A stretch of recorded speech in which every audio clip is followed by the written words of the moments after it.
Hello, ito na naman po si Toto Tirador, Doktor, Civil Engineer, Journalist, Editor of 15 years sa People's Journal Tonight.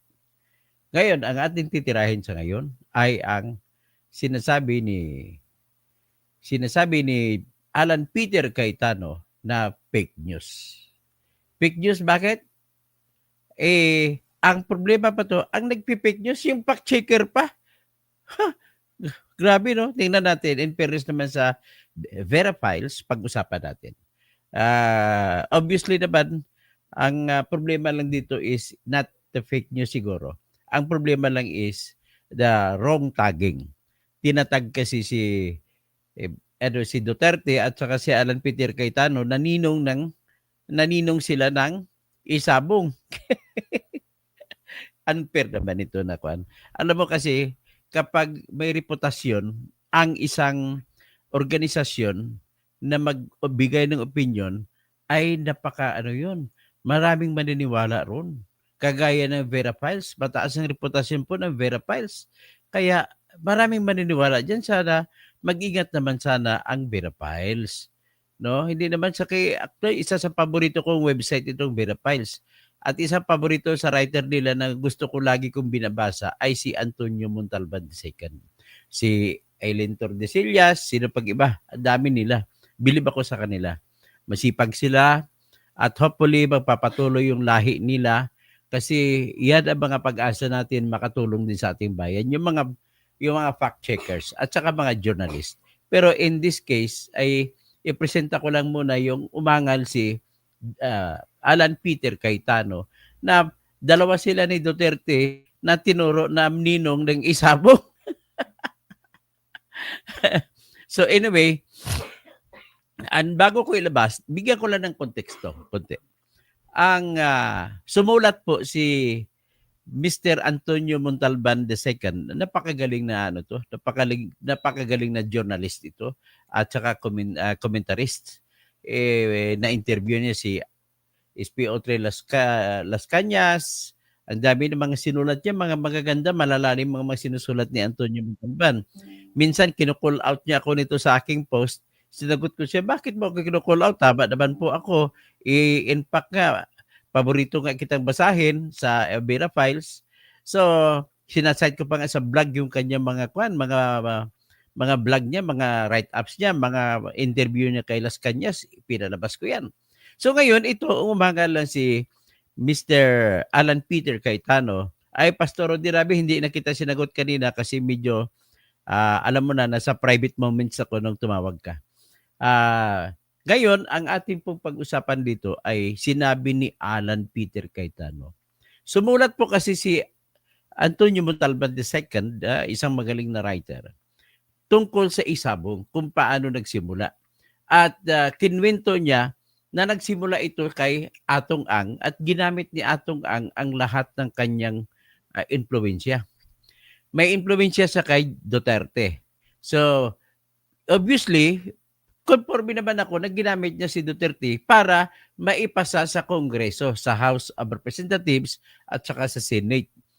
Siyempre, lahat naman mga congressman doon ay sa kanya, halos lahat bow kay Duterte. Tapos speaker pa si Alan Peter Cayetano. The only reason kung bakit tinag si Alan Peter Cayetano na ninong ng sabong kasama kay Duterte ay sapagkat siya Speaker of the House nung ipinasa yung prangkisa para sa sabong. So yun po nangyari. Yan ang totoo. So hindi natin maiwasan na talagang totoo yan. So but then umangal si Alan Peter Cayetano na bakit mo ko itatag na ninong? Ganon din, hindi naman umangal si Duterte kasi sa loob siya ng kulungan eh. So, pero kung malaman ni Duterte dito, sigurado na sinabihan niya na preposterous.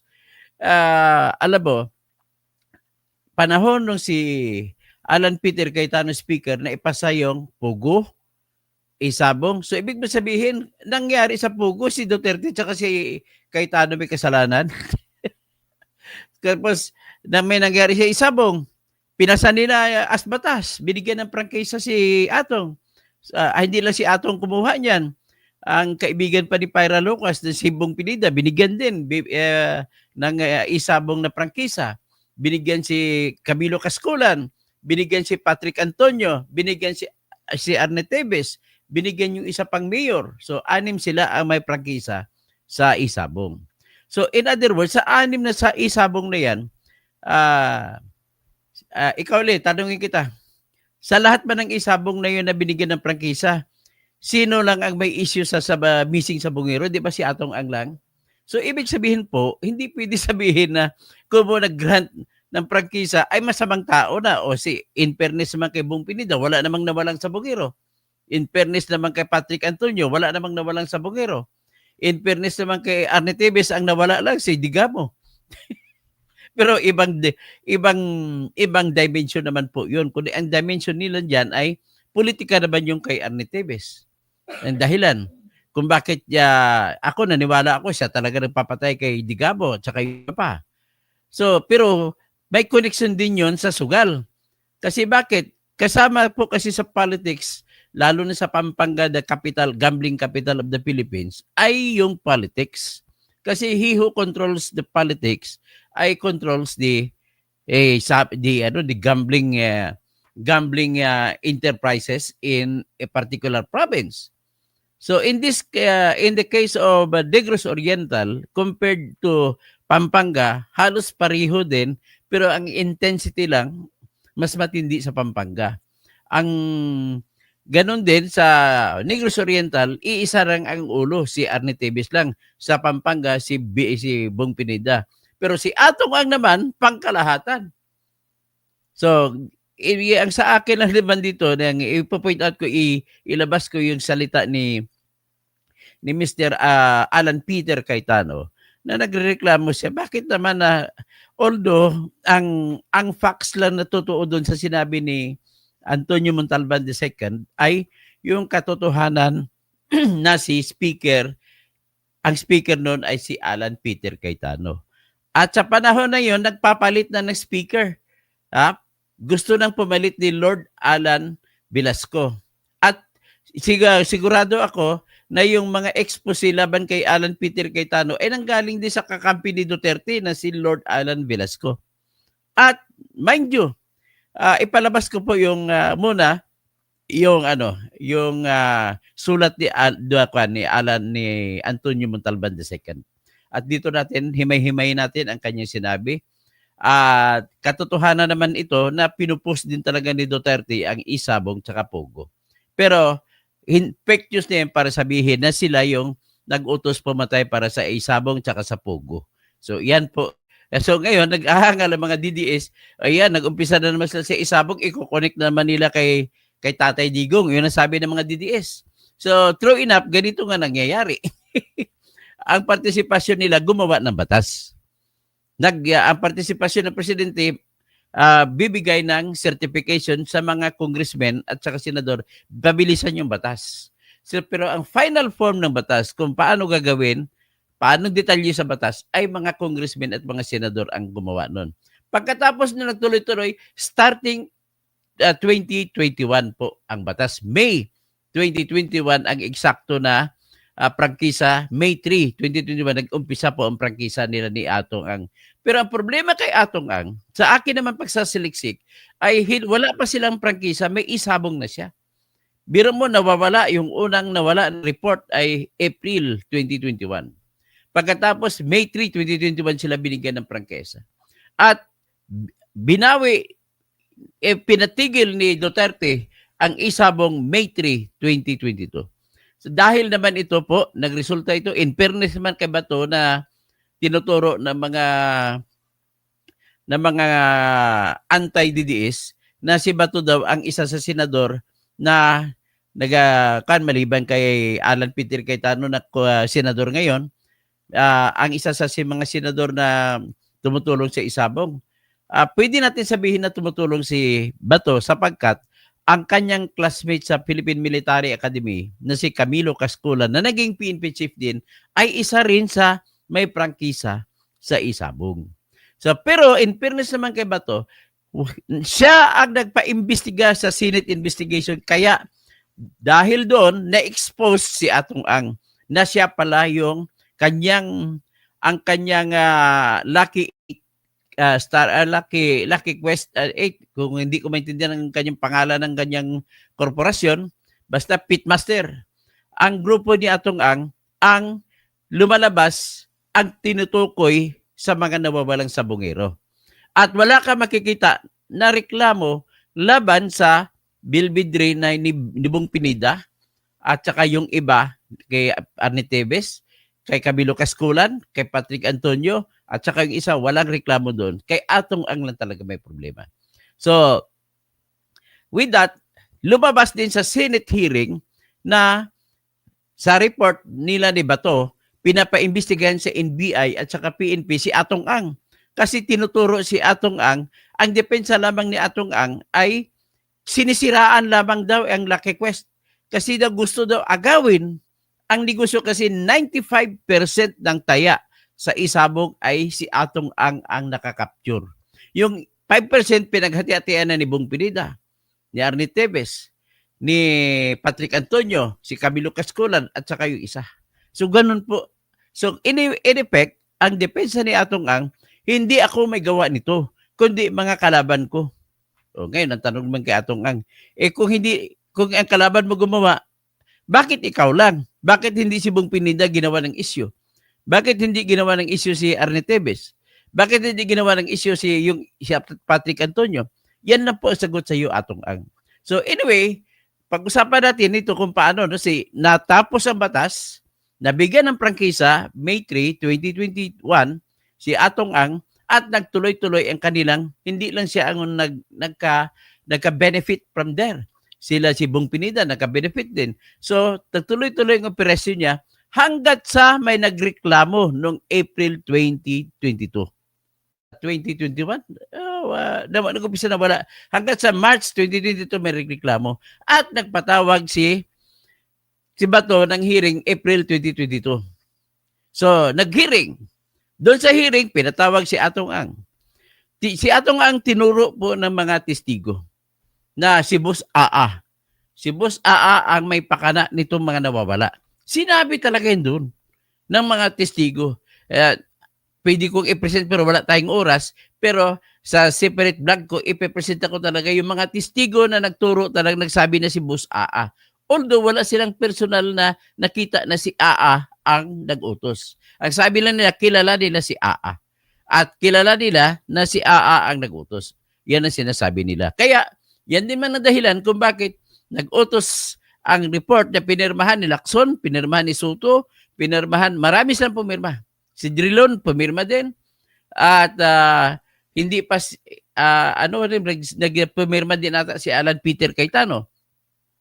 So ngayon, ang report doon, isa sa report, inutusan ang NBI at ang PNP na imbestigahan pa ng mas malalim si Atong Ang. Kasi naniniwala sila ni Bato na si Atong Ang talaga may kagawan dyan.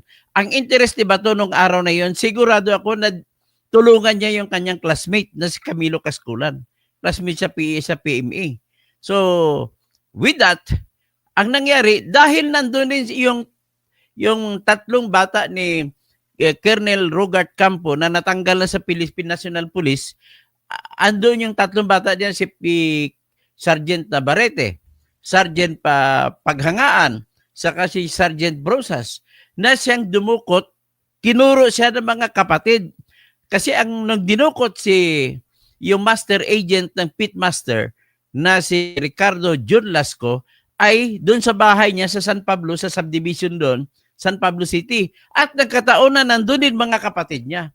Kaya nung pumasok, nagpanggap na NBI agent, itong mga pulis na may pinakitang warrant of arrest laban kay Ricardo John Lasco, ay kinuha nila ito. Hindi sila naka-uniforme ng pulis, kundi napakilala sila na NBI agent sila.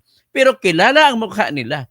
Kaya doon sa hearing ni Bato, in-identify positively ng mga kapatid ni John Lasco itong mga tatlong pulis na dumukot sa kanilang kapatid na si John Lasco. So because of that, natanggal sa serbisyo, kinasuhan sa IAS at natanggal sa serbisyo itong tatlo na pulis. May kasama pa silang tenyente na mga bata rin ni Colonel Rogart Campo. Ang nangyari, ang alam ko, kinasuhan din sila sa Regional Trial Court ng Lipa City. Pero hindi ko lang alam ngayon kung ano nangyari sa criminal cases laban sa mga pulis na yan. So, yan po ang nangyari dyan, no? Pagkatapos, ibig sabihin, kung si Bato lang ang pag-usapan, nakikita ko sinseridad ni Bato ay hindi siya kumakampi kay Atong. Ganun lang ang fair ko na masasabi dyan. Although hindi naman siya minention ng writer ng Vera Files na si Antonio Montalban II. Sir Anthony, anyway, salamat po. I salute you for coming out with this article. Kasi pamukaw ito, napukaw ang bansa sa kanyang kasulatan. So anyway, regardless ko ano man ang sabi ni Alan Peter Cayetano, ay maganda po yung ginawa mo. At least you steered the hornet's nest. Oh, yeah. Kasunod naman, patungkol naman kay Duterte, hindi po natin pwede talaga unfair naman sabihin mo na ang isang mali naman ni Sir Antonio Montalvo dito, the second, ay yung magtatag ka. Magbigay ka ng opinion na ninong ng sabong si isabong si at saka pugo si Alan Peter Cayetano at saka si Digong Duterte. Natural lang yan na suportahan nila kasi ang rason nila ay kikita na malaki ang bansa. Up to that point, hindi naman nila alam kung anong gagawing illegal ni Atong Ang. 'Di ba? Hindi naman nila alam kung anong illegal na gagawin ni Alice Go at saka ng iba pa ng mga pugo. In fact, sinuportahan pa, binigyan pa ng lupa ng mga rimulya ang mga pugo dyan sa Island Cove. So, ibig sabihin, at that time, you can never really say na kung ang nag-grant ka ng pugo at nag-grant ka ng isabong ay illegal. The fact remains, walang batas na nagbabawal basta may prangkisa. Ang problema lang talaga, ando naman ako sa argumento sa punto de vista ng mga tagasimbahan, mga saradong Islam, mga saradong Katoliko, saradong Protestante, na bawal talaga ang sugal sa pang-ugali ng tao. Kaya, ando naman ako sa punto na yan, dapat yung pundasyon ng isang bansa ay hindi nakasalalay sa sugal.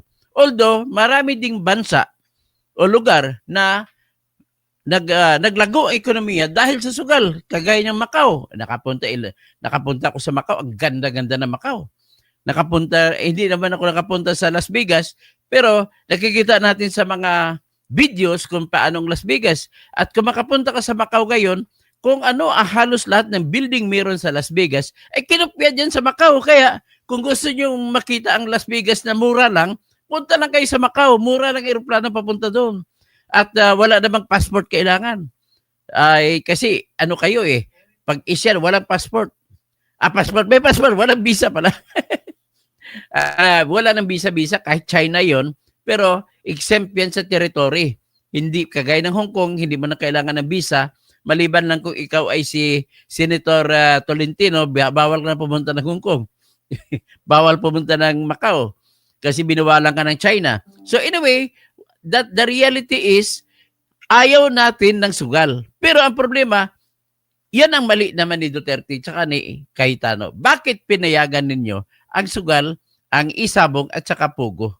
Na napatunayan naman natin talagang mali. Ang daming namatay. Kahit sa pugo, dami ring namatay. Nagiging pugad ng trafficking.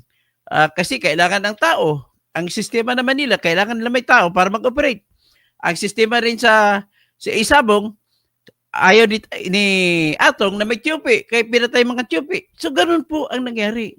So, with regard to that, I am really actually saying na mali yung decision ni Duterte at saka ni Alan Peter Cayetano at saka yung speaker, ang Senate President nung araw ay si Soto. So, pwede ba natin sisihin si Soto? Dahil hindi naman maging batas ang pugo at saka isabong kung walang pagpayag ng Senado. So, ibig sabihin po, pinapakita ko lang sa iyo, Mr. Antonio Montalvo the second. Contreras, paano pang pangalan mo? Ulitin ko lang. Antonio Montalban pala, hindi Montalvo. Antonio Montalban II. Na unfair po talaga. Tahasan ko sabihin, unfair yung magtagga ng kung sino-sino ang ininong. Unang-una, bakit di mo tinagnaninong ang mga senador? At wala namang batas na pugo at isabong na maaprubahan kung hindi buboto ang lahat ng mga congressmen. Dapat lahat ng congressmen ay tinag mo rin na ninong, ninong o di kaya uncle ng Isabong. Kung tatay ng Isabong, pwede mo tawagin kung gusto mo. Pero unfair naman ang pag sinabi mo nga, pwede na sapat na yung facts of the case mo na sinabi mo na sa panahon ni Duterte ay itinulak niya, pinus niya, nagbigay siya ng suporta sa pagpasa ng Isabong at saka ng Pugo. Sa panahon naman ni Cayetano bilang speaker, na ipasa at maraming mga napasa sa majority na congressmen kasi hindi naman maging batas yan kung walang pagbubuto ng mga majority ng congressmen.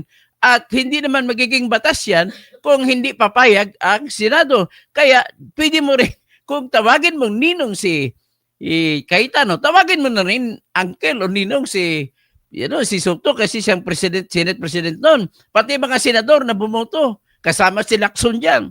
Kasama si Joel Villanueva. Kasama niya. Marami sila bumoto sa Pugo at saka Isabong. In other words, let us be clear-cut in our commentaries para naman walang masasaktan. Be precise in our... It is much better na kung stick ka sa facts, stick ka lang sa facts and let your readers decide, conclude kung ano makukonclude sa facts. Pakinggan natin ito, basahin ko muna natin sa yung sinulat ni Antonio Montalban, the second. Unang-una, Sir Tony, sasaludo ako sa iyo. So masaludo ako sa iyo dahil sa excellent po itong article mo except for ay the opinions na sinasabi patungkol kay Duterte na tinawag mo na ninong at siyempre nagkataon ng speaker naman si Cayetano na tinatanggal noon, inaagaw noon sa panahon na yon 2020, inaagaw ng mga kasama ni Lord Alan Velasco. Okay. Sinabi dito sa kanyang titingnan ko na, pipili lang ako ng kanyang sinabi ha. Kasi marami pa may pasakalye pa na paragraph. Dapat hindi na ito pasakalye ni Antonio Montalban eh. Diretso na dapat siya eh. Go direct to the point eh. Sabi niya lang parang may mga whom you know. Siyempre natural sa politics ng Pilipinas yan. May pera-pera nangyari. So the more richer you are, the more capable of paying officials. So in other words, ginamit ni Atong ang bribery para maipasa ang Isabong. In other words, short of saying, na tumanggap ng pera si Cayetano, mga congressmen at mga senador para lamang maaprubahan yung prangkisa ng Isabong. So, sabi niya, filthy rich. Tawagan, pwede naman sabihin mo rich eh. Rich gambling lord. Huwag ka na magbigay ng filthy kasi filthy, ibig sabihin masama. Basura. So, basura yung ibig sabihin ng filthy. So, pwede mo sabihin rich gambling lord kahit na may kasalanan si Atong ng repetition na Miss Quickie Clean Precedents. The fact remains na may kaso nagsinintensyan si Atong so pwede natin masabihin not clean ang kanyang personalidad kasi sinintensyan siya sa plunder case ni Erap. Pero ang kanyang sentensya mas mababa, hindi plunder. So, sagot niya, tanong niya dito, sino ba ang mga padrino ni Atong sa gobyerno? Sabi niya, ang history, ang kasaysayan ng Isabong ay magpakita. Sabi niya, tinatagalog ko lang Antonio Montalban. Yung House of Representatives ay nag-aproba ng legalization ng Isabong noong December 9, 2020. So, sinong speaker noon? Si Alan Peter Cayetano. So, pero hindi rin siya political opposition leader. So, in fact, kakampi siya ni Duterte. Very close kay Duterte. Tapos,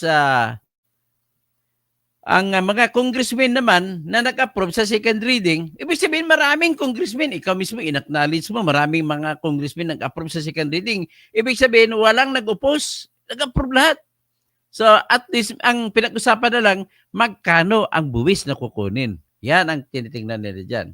So, tapos, sabi niya, this was almost a year after the Wuhan virus pandemic from the People's Republic of China, Philippines reached. So sabi niya, dumating daw sa Pilipinas ang COVID noong January 30, 2020.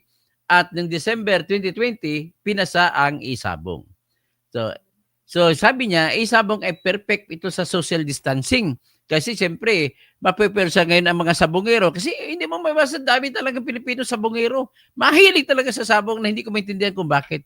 Ako wala namang kahilig-hilig. Boxing lang ako, mahilig manood. Pero dahil dito, ay payag na rin ang mga sugarol ng sabong ay manatili sa kanilang bahay, at least nakapusta pa. Ang masama lang dito, bakit pinayagan ang isabong 24 hours a day? Yan dapat sana. Kung titingnan mo ang presidential decree na nagbibigay ng prangkisa sa lahat na kung sinong gusto mag-apply ng sabong sa kani-kanyang mga munisipyo, ay isa lamang kada 100,000 na populasyon ang pwede na sabungan. At sinagay pa rin na bawal sa Rizalde, sa mga ibang ano lang talaga pwede. Kung may pesta na pwede, exemption. Kung kada linggo, yan lamang po ang nilagay ng ating batas sa panahon ni Marcos Sr. Pero sabi niya, ay ang katotohanan na nangyari sa unang yung bago pala ang isabong ay 3 to 5 hours a day daw, kaya addictive. Pero ang hindi nabanggit ni Tony Montalban ay yung katotohanan na 24 hours a day ang sabong, kaya laging may derby. Nagpa-derby ka si Istomo doon sa nung January 28, 2023. Lahat sila laging may derby kasi kailangan nila i-shoot ng video para pagpostahan sa isabong. So right from the start, sabi niya si Atong Ang ay nakakapture ng 95% ng negosyo sa isabong, which is acknowledged naman nila. So the other online cockfighting companies are the following na binigyan ng pagkor because of that franchise ay ang Lucky 8 Star Quest ni Atong Ang, kuminsan tinatawag na Pitmasters Live. Sunod ang Jade Entertainment and Gaming Technologies or Jade Sabong. Tapos ang Newin Cockers Alliance Gaming. At tapos yung Philippine Cockfighting International na Platinum Cockers Club, Golden Buzzer Bagwisan, and Bisayan Cockers Club. Itong Bisayan Cockers Club, ito naman itong, hindi ako nagkamali, itong kay Atong Ang. Ang alam ko ba't hindi nakalagay yung Bill Bidri dito kay Bong Pineda. So a spokesman from Bisayan Cockers Club explains the leap to cyberspace. We do live video streaming coverage from our arena studios transmitted via a dedicated secure broadband connection. Then we direct the coverage to a website hosted on cloud servers. Inside the cloud servers is the proprietary game programming made by highly skilled developers. As for online marketing, we employ mobile technology, making the platform very easy, convenient, and fun to play. So ang nangyari dito, marami ang mga OFW na nawalan ng pera. Ubos lahat sa sabong. So ngayon, yung pinakahuli, binanggit naman pala ni Antonio Montalban itong sa letter part ng kanyang pagsusulat na naging 24/7 na ang patayaan mula sa 3 to 5 hours a day. So ang pag-course licensing gave isabong a layer of legitimacy. Tama naman kasi may lisensya. So hindi mo na sila pwedeng hulihin. Tapos ito lang, sanabi in short, Rodrigo Duterte turned government into one national gambling machinery, making isabong a state-enabled enterprise. Okay lang ito, fair naman ito fair naman ito na opinion. By 2021, the system spanned 14 regions of the country. Actually, 17 ang region sa country natin, hindi lang 14. And then came the ghastly news of the missing sabongeros. So, ang unang report sa missing sabongero ay nangyari ng April 2021. Ang hindi ko malaman, bakit nangyari noong April 2021, na kung tiningnan ko yung prangkisa ni Atong, nagsimula sa May 3, 2021. Anyway, this is a subject matter of deeper investigation. So the first sabongeros reported missing were Michael Bautista of Santa Cruz, Laguna, Ricardo Lasco of San Pablo City. Ito si Jun Lasco, master agent ng Pitmaster na mayroon din siyang prangkisa. Both of them came from Atong Ang's Manila Arena Cockpit. Hindi, mali naman siya dito. Ang nangyari lang sa Manila Arena ay iba. Sila nun, hindi kasama si Lasco John, Mr. Montalban. Iba si Ricardo Lasco ay kinuha siya kunwari may warrant of arrest galing si NBI, ng mga NBI pala. Ito ay kinuha siya sa San Pablo City sa bahay niya. So anyway, diyan maling pack mo diyan. So pinapack check na kita dito Mr. Antonio Montalban. Fact checking the fact checker. A cockpit in Santa Cruz, Laguna alone had 23 reported missing sa Bungeros. So sa Santa Cruz kasi ang may control sa Santa Cruz, Laguna na cockpit ay si Atong Ang. Atong Ang then moved quickly to secure the 25-year franchise for his Lucky 8-Star Quest. He wanted more than license to operate from Pagcor. And so on July 19, 2021, House Bill 09834 was filed in the House. Who was the speaker? It was the Duterte family friend, Lord Ana. Ito bakit hindi mo naman tinira? Ngayon mo lang sinabi. Ba't si natamaan si Cayetano? Ito pala, binanggit mo rin pala si Lord Alan Velasco. Lord Alan Velasco, magpaliwanag ka dito. The three principal authors, si Joey Salceda ng Bicol, Albay. Ninong din pala ito. Si Sharon Garin, ng Iloilo. Ikaw din pala, ninong din pala, ninang. Si Conrado Estrella ng La Union. Ninong ka pa rin pala ng Party List Abono. Kayo ang nag-author ng Sabongero Bill. Sabong Bill. Isabong Bill pala. So the bill was passed on second reading on September 13, 2021. Ibig sabihin, nagbigay na pala sila ng yung Pagcor ng lisensyas kay Atong noong May 3, 2021. Wala pa yung batas. Grabe naman ito.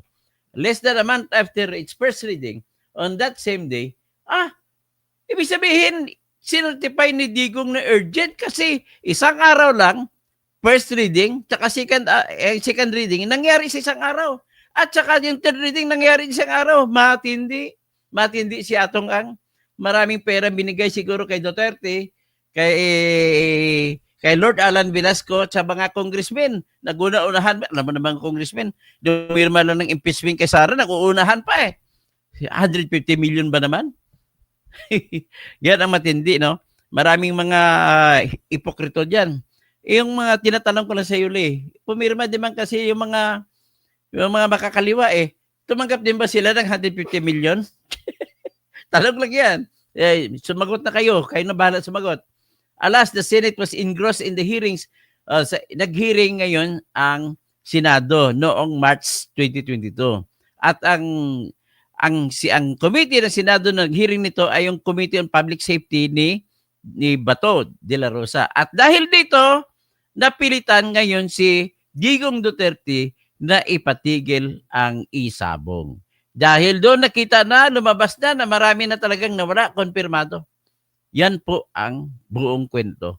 So ngayon, pakinggan naman po natin ang sinabi ni Alan Peter Cayetano na nagrereklamo talaga siya. Kahit sino ba naman, magreklamo ka talaga kung tinanggal na nga siya ni Lord Alan Velasco, siya pa rin ang bida.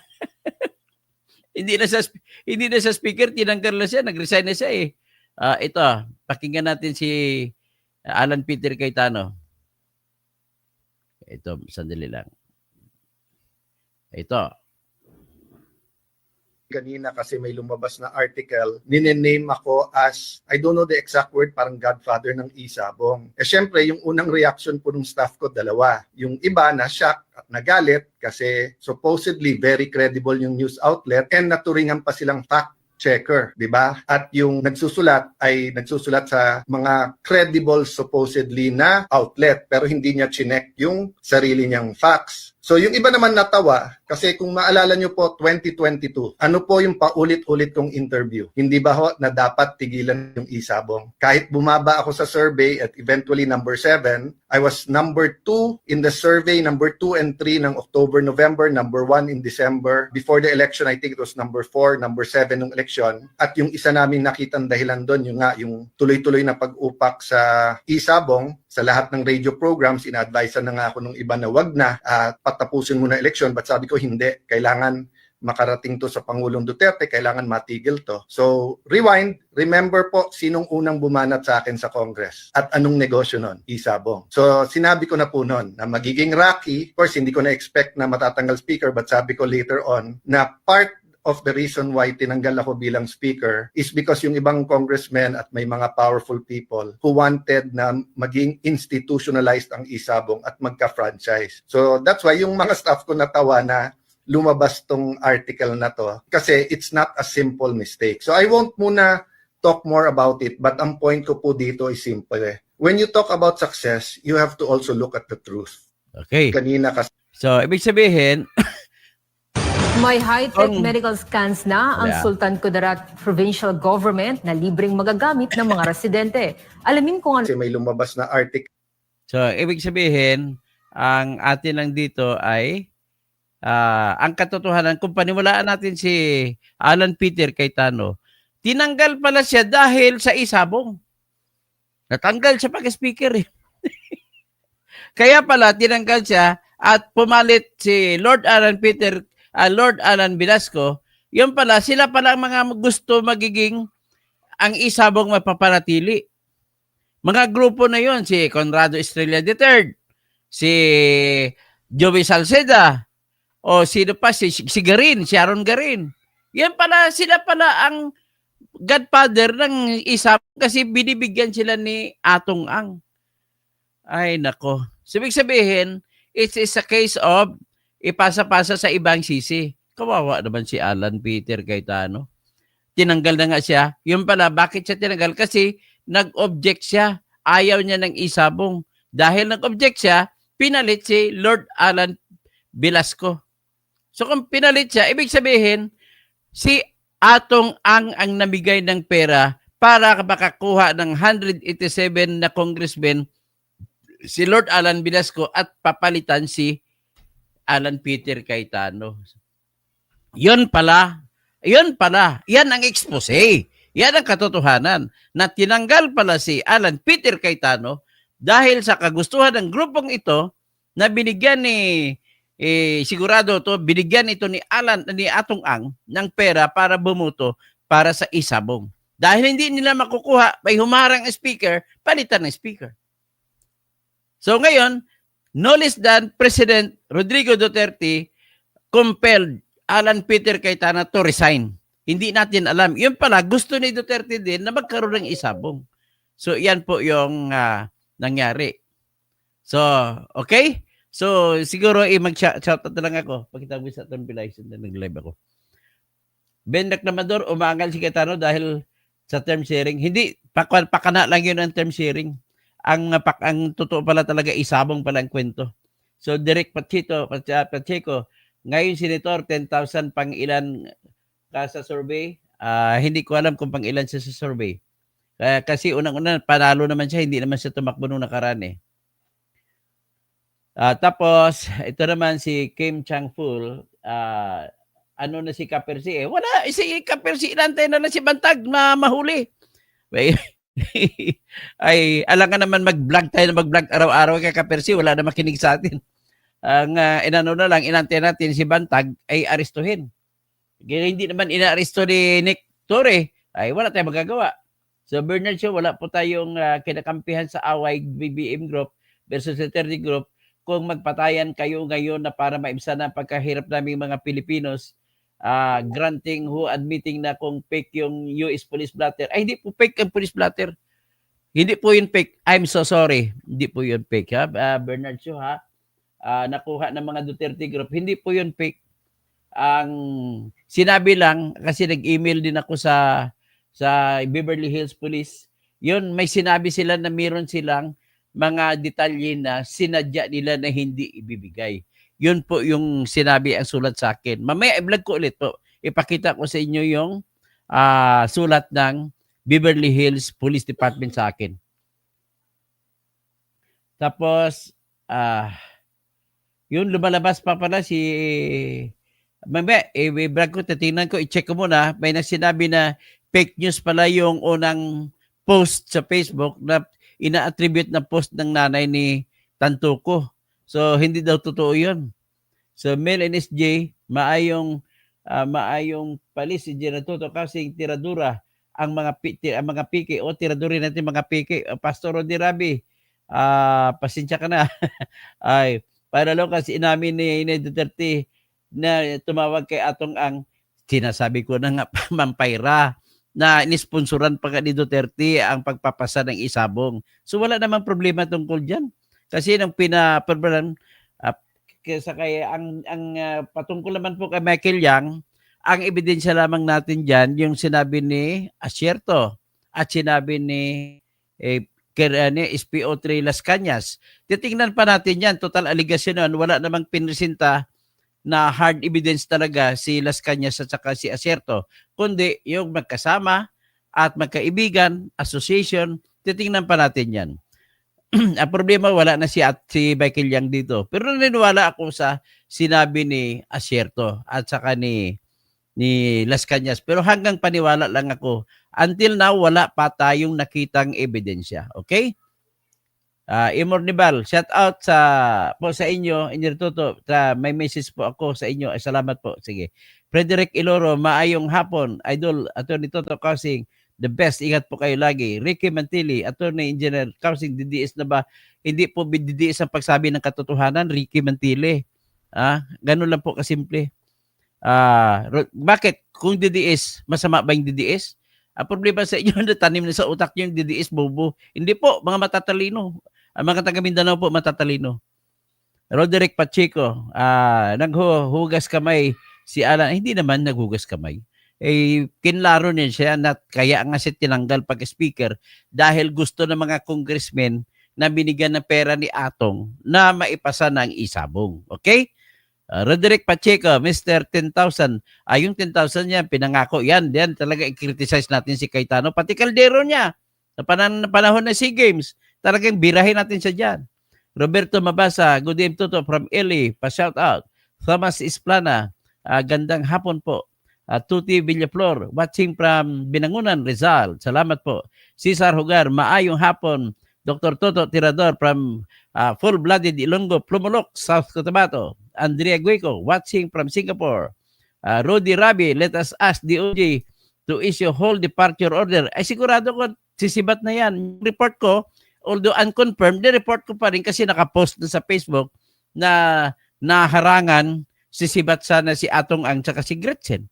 No? Sumakay sana sila sa kanilang private jet doon sa private hangar sa Southern Luzon. Dr. Engineer Toto kasi idula ko na. No? Share naman po para makapanood ang kababayan. Paki-share po. You are allowed to share this. Bakit si Duterte nasali na sa mga online gambling? Hindi naman, napaka-reckless naman kasi ng mga tagging ng kagaya na kay Antonio Montalban II. Dapat hanggang sa facts of the case na lang na sinabi niya, hindi ka pwede magbigay ng opinion. Kung gusto mo lang magbigay ng opinion, ay kulang pa po para sabihin na nag-sponsor. Pero naniniwala ako na talagang pinus ni Duterte yan, pati Pogo. Ngayon, kung titingnan mo, hindi naman magiging batas mga yan kung hindi papayag mga congressmen at senador. So ang point is, bakit natin sisihin si Duterte na ang gumagawa ng batas ay hindi naman si Duterte, kundi mga senador at saka congressmen. Tapos, bakit natin sisihin si Alan Peter Cayetano na hindi na siya, tinanggal na siya sa pagka-speaker? Yan, hindi na sa speaker nang naipasa yung isabong bill. Ryan, parang may nabasa ako dati na malaking dahilan na pasa yan dahil down ang ekonomiya. Sa pandemic nga, naipasa nga dahil down ang ekonomiya, walang kita ang gobyerno. Walang business, walang negosyo, kaya walang tax na collection ng gobyerno. Kaya naipasa yan sa on the table ng pinusenta. Kikita tayo dito, isabong tsaka Pogo. So, Ben Reclamador, 24 hours a day, 24 hours a day, kahit sa worldwide, sa US, nakakataya mga kababayan na Brilla Hinos, Iskoko Monton. Good evening, Engineer, tungkol sa sabong ngayon. Bakit sa mga sabungan ngayon, ang posta ay ginamit ang machine betting na meron, kaya yun, ititirahin natin itong machine betting system. Ang machine betting system ay dapat magiging maayos ang kada city kasi dinadaya po sila ng mga sabungi, mga may cockpit na may prangkisa at dinadaya sa computer. Hindi sila nagsasabi ng totoo kung magkano kinikita. Felix Mirador, 8 a.m. hanggang 4 a.m. na umaga, sabong ni Atong Ang. Grabe, no? Gregory Babaran, grabe naman po ito nito ang kapakapalan ng mukha ni Digong, basta magkapirahan. Hindi naman natin po siya masisisi, Greg. Sa panahon kasi na yun na pandemic, wala ngang income ang pamahalaan, walang negosyo na bukas. So walang buwis na makukulikta. So yan naman ang justification nila na kailangan nila sa panahon na yun ang pera. So nagbibigay ng 640 million a month ang isabong. So kailangan nila pagpatakbo ng ekonomiya. Okay? Ganun lamang po yun ang katwiran nila. Pati Pogo, ganun din po. Kaya it was, kung ikaw din ang Presidente Greg, sa panahon na yun, ano maging decision mo? May choice ka. Walang kita. Sa panahon na yun, yun lang ang choice mo. So, I'm just give the benefit of the doubt sa kanila Duterte. Pero, yung sasabihin nila na yun ay tama, hindi rin ako, I go with you sa argumento na sa moral aspect, imbis na makakaganda sa Pilipino yan, nakakasira ng mga ugali ng Pilipino. Jaime Aguinaldo, Bostoto, di ba nag-offer ng 30 million si Lucitan at hindi kay Duterte? Tinanggihan nyo? Diyan niya. Hindi ko alam yun ng 30 million na offer. Public news daw yan. Pero kung anong offer ba yan, natang ko siningil pa ni Duterte si Lucitan at itinritin pa na isasara yung naiyato kung hindi siya magbabayad at napilitan si Lucitan na magbayad. Kasi maraming utang pala si Lucitan sa paggamit ng airport ng naiyato sa kanyang Philippine Airlines. Si Roderick Pacheco, ngayon, Senador, 10,000 pang ilan ka sa survey? Wala pa namang survey. Tingin ko. Hindi naman siya tatakbo pa. Sa 2028 pa naman siya tatakbo ulit. Si Ben Reclamador, tinanggal si Cayetano dahil hindi po term sharing. Kunwari na lang yung term sharing na yan. Pinus yung term sharing kasi talaga may term sharing agreement. Kaya lang, pinus nila sapagkat dahil gusto nila maipasa ang isabong bill. Yan ang totoo yan. So, Gregory Babaran, mukhang pera nga. Thomas Isplana, Dr. Toto, si Velasco po ba yung Jen sa ang kongreso ngayon? Hindi yun, ibang Velasco yun. Ang Velasco, secret Jen sa ngayon ay hindi ata kamag-anak ni Lord Alan Velasco na congressman pala sa Mindoro. Marinduque pala, Marinduque. Kung saan ang tatay niya gobernador noon, si dating Justice Presbitero Velasco. Pero natalo ngayon sila sa eleksyon. Tinalo sila ng bagong mga kandidato. At ang issue sa kanila ay korupsyon. Kaya sila natalo. Romel Bengson, naimbag na bigat. Tirador, doktor, engineer, Toto. Umaga ba ngayon? Naimbag na malim na. Ricky Pagoyo, magandang hapon. Del Toto. Engineer Attorney Toto. Kausing, manonood mula sa Quezon City. Salamat po. Ingat po, sa batas lang pa din tayo. Yes, sa batas lang tayo. Mel, shout out, Sir Toto. Long Carius Jr., pinasa yung isabong dahil sa tax na nakuha dahil nga po pandemic. Tama po kayo. Heidi Uyaw. Toto, please, hawa ka. Toto, tirahin mo si Erwin. Kinasuhan ko na po si Erwin. Nag-antay na lang ako ng hearing. Thomas Isplana. Pero Dr. Toto, sa panahon na pinirmahan ni PRRD ang pinasa na batas ng isabong ng mga mambabatas dahil sa pandemya noon, tama po yan. Tama po yan. Di naman itinanggi ni Duterte ang isabong, humingi nga ng tawad kung bakit niya na pinayagan. Tama po yun. At dahil lang sa buwis. Tomas Isplana, kaya nga, na nalaman na ginawa ng illegal ni na Atong Ang, kahit pinatigil, o pinahinto niya kaagad. Mercy Narbasa Suzuki, walang choice si President Duterte dahil sa pandemya. Lorna Gabinera, mas di maganda raw now, puro ayuda naging, dati walang ayuda. Ang ayuda tungkol, tama ang ayuda to, meron din mga ayuda, mas maganda nga yung ayuda noon, hinatid sa bahay. Ngayon, ang gusto, kukuha ka sa congressman. Kung wala kang sulat sa congressman, wala kang ayuda. At ang nalalaman ko pa, pinapapirman sa DSWD, kunwari, binigay ng DSWD, pero binigay pala sa congressman. Romel Bengson, kumita ng ang gobyerno, pero nasira ang buhay. Ganon, tama po yan. Maraming nasira ang buhay. Jaime Aguinaldo, hindi po trabaho po si tinabla si Lucitan, ginagamit ang eroplanong PAL, pauwiin mga kababayan natin. Ayun pa lang istorya niya. So anyway, fair enough, at least nilabas natin kinikriticize ko rin si Digong sa kanyang pag-post. Kaya lang, naintindihan ko naman na wala talagang kita ang gobyerno sa panahon na yun, pandemic, 2 taon yun. Walang negosyo na tumatakbo. Kaya walang kita ang gobyerno. So saan kikuha? So ito ngayon may oportunidad, merong pugo na magbibigay ng kahit papaano maibsan ang tulong, ang problema sa bansa. So yan lamang po at magandang hapon po sa inyong lahat.